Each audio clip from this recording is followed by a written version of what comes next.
बीडच्या वैद्यनाथ बँकेवर पंकजा मुंडेंचं वर्चस्व कायम आहे। शरद पवारांच्या राष्ट्रवादीचे उमेदवार राजाभाऊ फड यांचा दारुण पराभव झाला। रमेश कराड यांचा 14,316 मतांनी विजय झाला।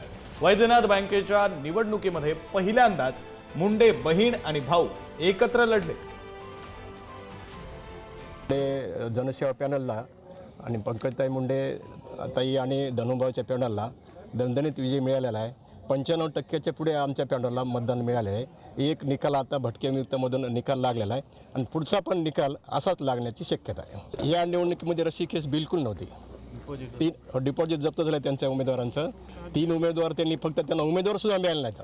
फक्त 3 उमेदवार उभा केले आणि म्हणजे एकतर बँकेचा खर्च झाला आणि जनतेला त्रास झाला सगळ्यांना आणि त्यांनी निवडणूक लादली। त्यांनी खेळीमेळीचे वातावरण ते दोघं असल्यामुळे तर आणखी फरक पडला। सोपी निवडणूक झाली।